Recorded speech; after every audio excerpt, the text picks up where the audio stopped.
ได้งัวตัวใหญ่ๆอะไรสบายดีทุกคนเด้อมื้อนี้พาทุกคนมาย่างอีกแล้วหลังจากฝนตก1 อาทิตย์ผ่านไปได้ยินเสียงน้ำยังไหลอยู่อันเด้พี่น้องห้องตัวนี้ห้องน้ำไหลลงมาจากเทิงภูนี่มันเป็นห้องตื้นๆแหละมามีขี้หินหลายห้องตัวนี้มึงดูพี่น้องหลังจากฝนตก1 อาทิตย์ฟังเสียงน้ำไหลมันเป็นตะโกนมันไหลแห้งอันนี้ดิ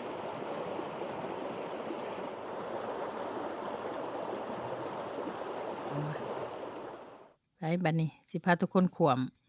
วมห้องไปเบื้องนั่นบัดนี้ทุกคนเบิ่งวิธีขวมห้องง่ายยังวะก็เป็นไหลผ่านหากไม้ใครแต่มันบ่สูงมันพอดีย่างขวมไปเบื้องนั่นก็ได้ย่างมันเสาะเบิดเลยมันแห้งได้นำดินกับเจือนไปนั้น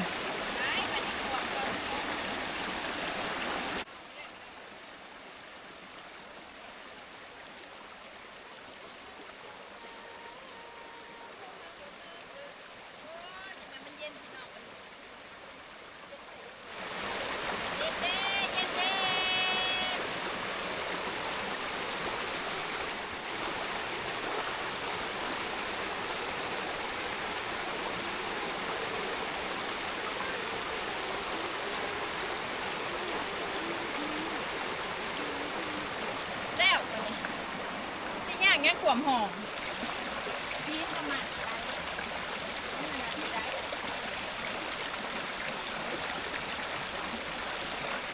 ไปพี่น้องขวมน้ำกันอีกบัดนี้เซ็ตบัดนี้โอ้ยตัวน้ำ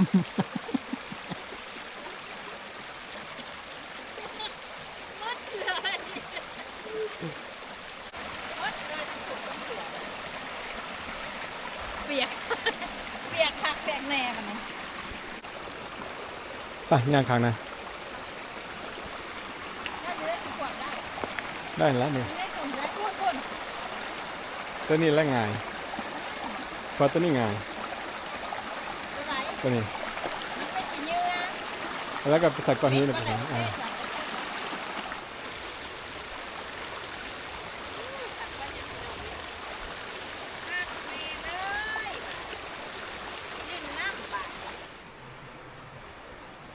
เปียกก็ได้ใส่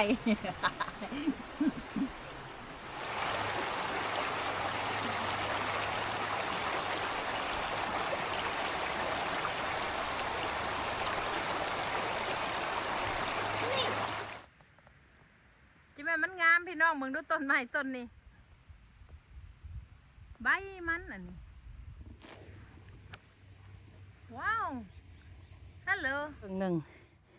เพิ่งดูทุกคนฮักก็ขึ้นมาได้ครึ่งหนึ่งเมื่อยเลยไปบื้นต่ออีกบัดนี้โอ้มีตังช่องซุ่มอยู่นี่แต่สู้หอดก่อนสวัสดีFCทุกคนเด้อป้าขึ้นมาหอดเทิงเลยจิแม่มันงามเบิ่งดู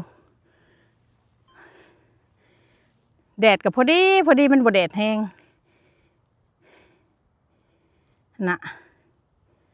จิแม่มันคักทุกคนเฮ้ยขึ้นมาหอดเทิงคักนี่จอมพูมันก็ยังเจือนเบิ่งดูของฝนตกหลายเนาะทุกคนอันกกไม้เลียนกันหันเลยบ่อนนั่นและอันห้วยน้ำไหลน่ะมันลงมาจากเทิงภูที่ว่า